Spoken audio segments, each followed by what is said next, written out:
What's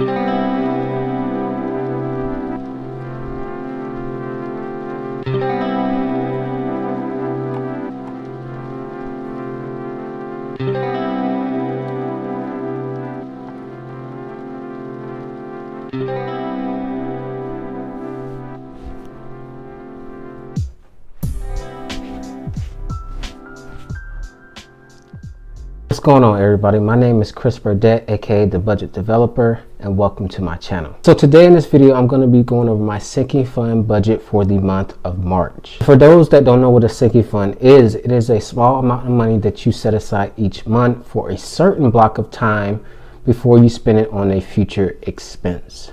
And that future expense could be anything from buying a car or saving for Christmas.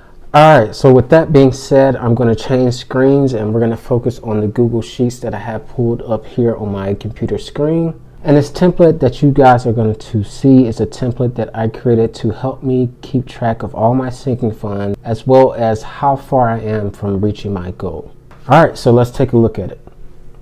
Alright, so to reiterate, this is my budget sinking fund template. And the four labels at the top represent different sheets or pages. Now, the page that we are on right now is the settings page, which is not fully developed yet. So now I'm going to click on the Let's Get Started button, and that's going to take us to the goals page. Now that we are on the goals page, I'll briefly explain the table that you are seeing. The first column is the name column of the goal. The next column is the category that I made up for each goal. The next column is the dollar amount I set for the goal. The next two columns are the start and end date that I have for each of my goals. The next column is the days left to complete the goal. And the next column is the amount remaining to complete my goal. And the last column is the percentage I've completed so far for each of my goals. Alright, so now that I have explained the table, I'll go a little more into detail about the goals I have listed. The first goal I have listed is labeled as Aubrey Visits. And Aubrey is my daughter who stays in Alabama with her mom, and I myself live in the DMV area.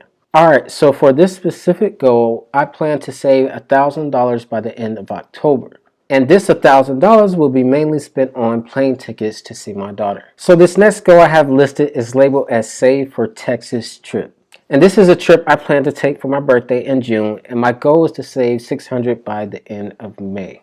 Alright, so the next goal I have listed is labeled as Save for Minnesota Trip. This is a trip that my girlfriend and I plan to take in May, and for my money portion of the trip, my goal is to save $800 by mid-April. So this next goal I have listed is for my house down payment. And this is a goal I started in July of last year, and my plan is to complete this goal by July of 2023. $65K is the goal amount, and I'm already at 20% complete. Alright, so this next goal is labeled as Hawaii Trip.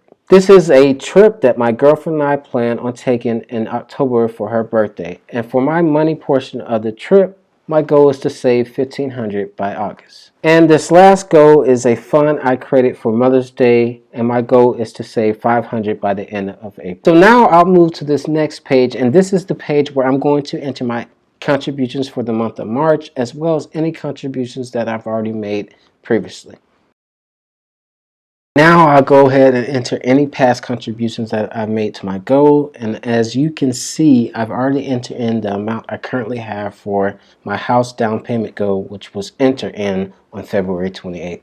And for the other past contributions that I will now enter in is for my Aubrey Visits fund, the Save for Texas and Minnesota trip, and last for my Mother's Day sinking fund goal. Next, I will begin to enter in my money contributions for this month, and my first contribution for this month, I will enter in $835 toward my house down payment goal. My next two contributions for this month will be $50 toward my daughter's visits fund and $50 towards my Save for Texas fund. And for my last contributions for this month, I will put $150 towards the Hawaii trip fund and $75 towards my Mother's Day fund. Alright, and this last page is the dashboard page, which shows different metrics on how much I've saved based on category, month, as well as year. Alright, so that is it for my sinking fund contributions for the month of March. Thank you guys for tuning in. If you enjoyed this video, please give it a thumbs up, as well as subscribe to my channel below. In addition to that, please follow me on all my social medias, that being my IG, as well as Facebook. Alright, so with that being said, I will see you guys in the next video.